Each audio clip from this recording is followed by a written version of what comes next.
Love your sweatshirt, by the way. Thank you. It's vintage. Yeah, I can tell. It's like Right? it's the bold patterns of the 90s. Yes, absolutely it is.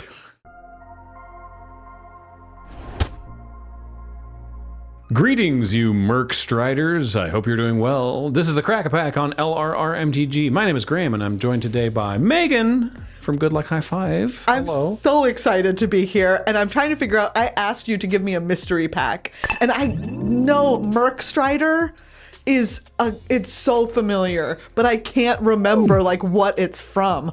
Oh, I'm gonna be so excited to find out. Okay, your criteria was between Return to Ravnica and now, which is a big spread. Absolutely it is. Given what we had on hand in the drawers, I went for Battle for Zendikar. Oh my goodness! Do you know what? I don't think I would have remembered that. I feel like Merc Strider is a fairly Yes. A Merc Strider could show up in many different sets, It but certainly could. This one is a Phyrexian from Battle for Zendikar. Oh no! Crack on in. Ooh, all right, here we go. Look, it's Kiora. This is the first time that we met her. I think, right?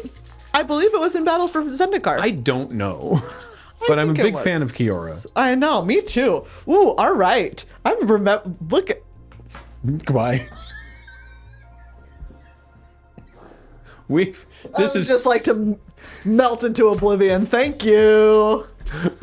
Ignore me. You may be able to guess we're recording this particular episode as part of Camp Cardboard, and everyone's feeling appropriately rested. A little loopy. Just a little bit. Just a little bit. All right, here we go. Culling Drone. Ah. I remember this guy. I just remember drafting this guy because he's a little 2/2 for 1 and a black with Devoid, which means technically he has no color.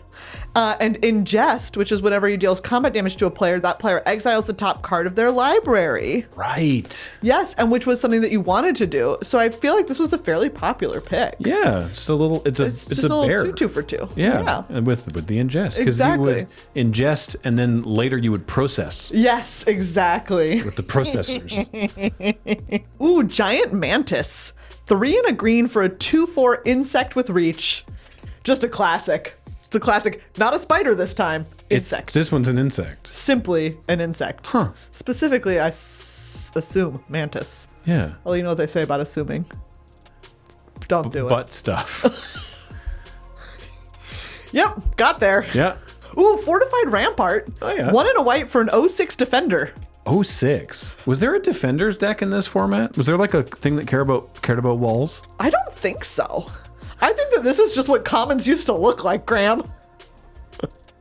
Surely this wasn't that long ago. Battle for Zendikar was 15 years ago. That's a lie, but it was. That's not true, but it was 10 years ago. Was it 10? 2015 is 10. It was 2015, which doesn't feel like it's 10 years ago. Let me tell you, I was going to jokingly be like, it was a decade ago. Joke's on me. It was. Oh, why? I do like the art on Fortified Rampart with the little guy being like, I'm gonna get you. Oh, he's not. He's not. This Rampart's too fortified. This is a cute Eldrazi on here. This is like a cute Eldrazi. Mm-hmm. Next up, we have Nettle Drone. Not cute, but very cool. This card was quite good. Yes. This was 2 in a red, 3/1 Devoid. Tap, Nettle Drone deals 1 damage to each opponent. We love it. And whenever you cast a colorless spell, untap Nettle Drone. I had a lot of fun with Nettle Drone deck. Nettle Drones in multiple, very, very good. Very nice. Ooh, Looming Spires. Enters the battlefield tapped. When it enters the battlefield, target creature gets +1/+1 and gains first strike until end of turn. Tap to add red to your mana pool. I forgot about this cycle. This must have been a cycle. Because this is also, the original Zendikar had ones like Teetering Peaks, I remember. Yeah. And it had lands Looming Spires and Teetering Peaks are adjacent to each other for sure. Yeah. Hey, are you Teetering Peaks? No, I'm a looming spire. Yeah. It's the assumed name. I was gonna say, it's just like one geographic or geological event away from being a teetering peak. Yeah. Ooh, Grave Birthing. I remember this one. The way you said that, I did not enjoy. Sorry. Well, let me tell you, I'm not enjoying the art on this card. This is a bad time. No, thank you. 2 and a black, instant, Devoid. Target opponent exiles a card from their graveyard. You put a 1/1 colorless Eldrazi Scion creature token onto the battlefield. It has sacrifice this creature, add 1 mana to your mana pool, and this card says draw a card. Oh, cool. But you want to take a good look at that art? Because I don't want to look at it anymore. Oh, ooh. Hard pass Ugh. from me. Oh, it's literally coming out of a grave cairn. Yeah, exactly. Oh. It's gross. Blech. But it also is like kind of cobwebby, which I guess makes sense, but also I'm not a fan. I dislike it. But I think I remember liking casting this card. It does so many things. It's an instant. Exactly. You don't get to pick the card they exile, but it also draws a card and replaces it. And it was more about like feeds the processors. Exactly. Yeah. Ooh, Eyeless Watcher. This was 3 and a green for a 1/1 devoid. Okay. When it enters the battlefield, put 2 1/1 colorless Eldrazi Scion creature tokens onto the battlefield. They have sacrifice this creature, add 1 to your mana pool. So 3 1/1s for 4. 3 1/1s for 4. Out. This was a good card. Yeah. I remember this being like, and it gives you that mana, gives you that ramp. I don't like that it has no eyes, Yet it watches. and yet it watches. Interesting. Have you ever read that short story that like the perennial joke? Like I have no eyes, yet I must watch. Right. I have no mouth, yet I must scream. Right. Have you ever read that short story? I haven't actually. Graham, it is one of the most disturbing short stories you will ever read. It is arguably one of the most disturbing pieces of fiction I have ever read. All right. It is. I mean, I recommend it, but let me tell you, it's going to mess you up, so just be prepared. I don't know if I have it in me for that these days. Fair enough. There's a bunch of movies where it's like, Requiem for a Dream, right? Yeah. Amazing movie. I'm so glad I saw it. Yeah. Never want to see it again. Never watching that again. No, never want to see it again. But it's definitely in the realm of like, oh, you should watch it. Yes. I don't want to watch it. I've already seen it, but you should watch That's it. how I feel about Moonlight, which is not disturbing in any way. It's just like very beautiful and very sad. And it's an incredible movie, but also it's like so heart-wrenching. Like, I don't know that I'll watch it again, but This is a movie podcast. if you haven't seen it, I know. Hey. Oh, what's your favorite movie, actually? Oh, that's tough. Okay. That's really tough. Well, I'll read one more card while you think about it. Since we're technically doing a crack-a-pack here, I'm going to keep us, quote-unquote, on topic. Deeply, quote-unquote. Eldrazi Devastator. This is an 8-mana, 8/9 with trample. That's not very devastating. I guess it does have... 8/9 with trample. At least it has trample. Hard to block. That is true. Yeah. 8 mana. If you ramp that out quickly with your That's little true. scions. I'm just saying, these days, this guy costs 6 mana.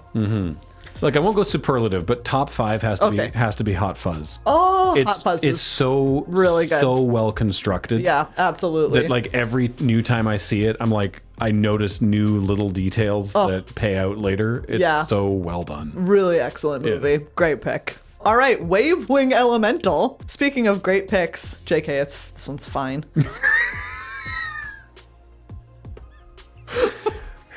Stupid Wave Wing element. Sorry. Segway would have been better. I know, come on. 5 and a blue for a 3/4 flying.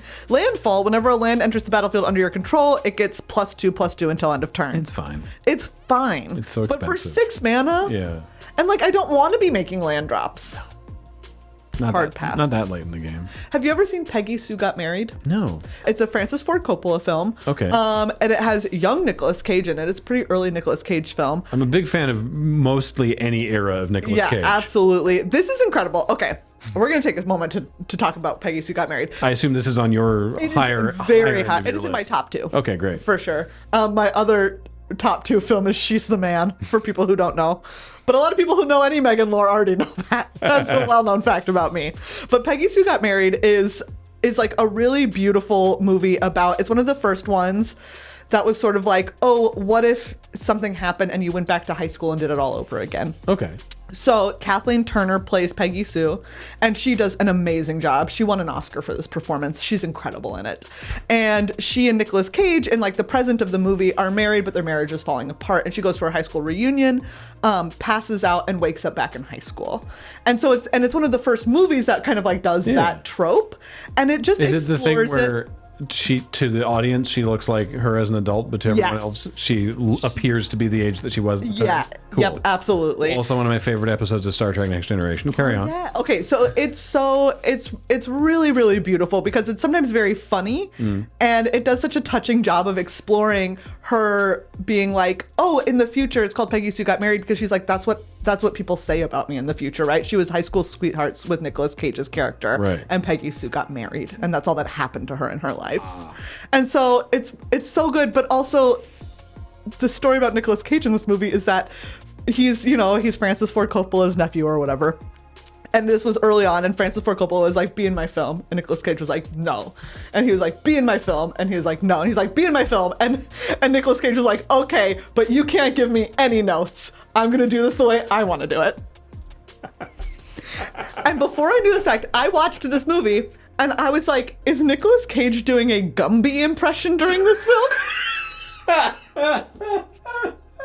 Because there are some line readings that you're like, what is happening? And Graham, he was not doing a Gumby impression. He was taking his inspiration from Pokey Gumby's horse.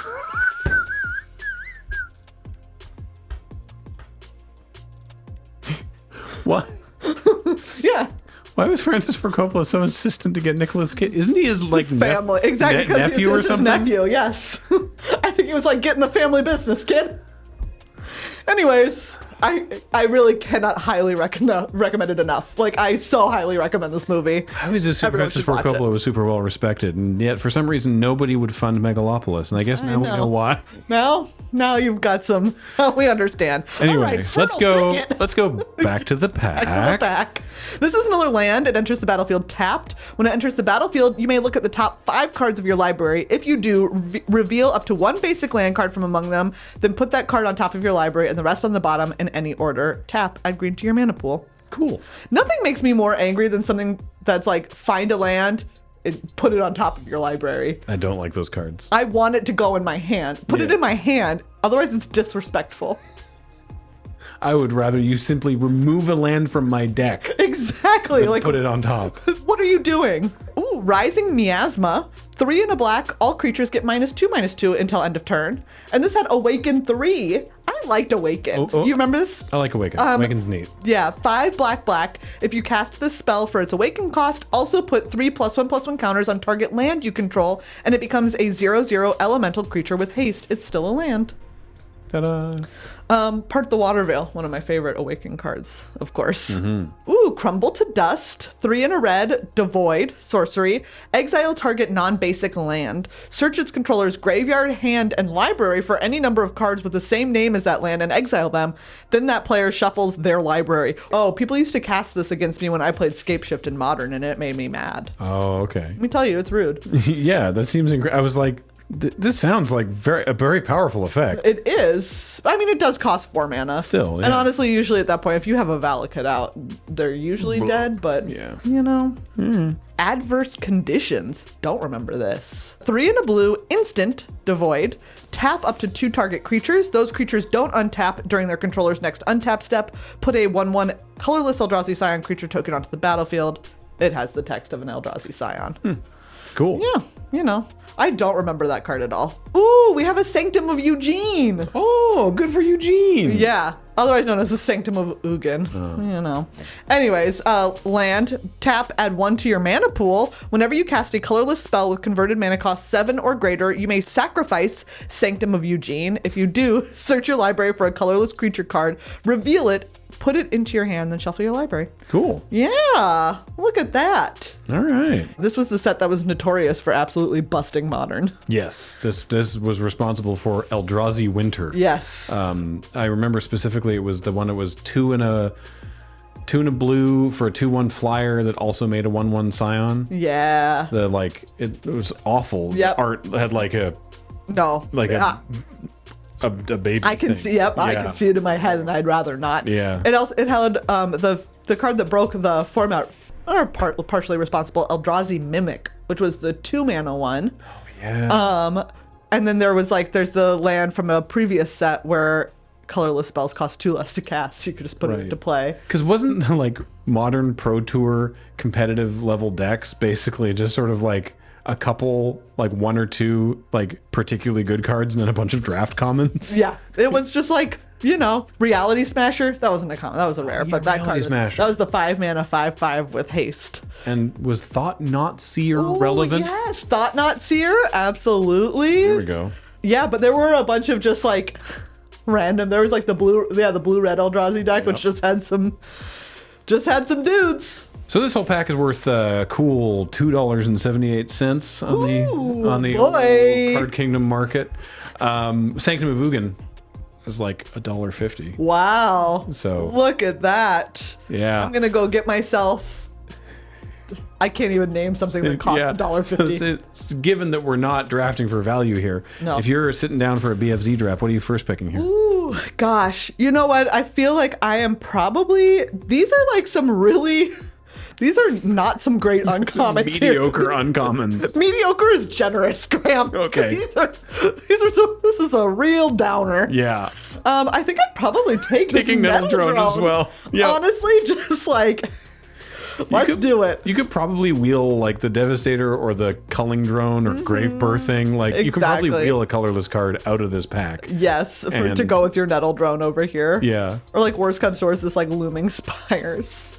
Great. Yeah, I could maybe see an argument for Eyeless Watcher and trying to go big, but I think I'd prefer the Nettle Drone. I think so too. Well, great. There we are. Megan, thank you for joining us. Where can people find more Megan? Oh my goodness. You can find me on Good Luck High Five, which is a podcast that's all about Magic the Gathering, and on Commander Arcade, which is a YouTube Commander gameplay channel. So check us out. We will definitely talk more about Nicolas Cage on one of those two things, and that is an absolute guarantee. I believe it. Terrific. Well, until next time, reminder, of course, that this show and everything we do at Loading Ready Run is brought to you by you and your kind support of our Patreon at patreon.com/loadingreadyrun or by becoming a member on this YouTube channel. Until next time, I have been Graham, joined by Megan. Megan, thank you for being here. Thank you for having me. Paul's been on tech. Shout outs to the editor and Heather who gets these online, and we'll see you next time. Bye.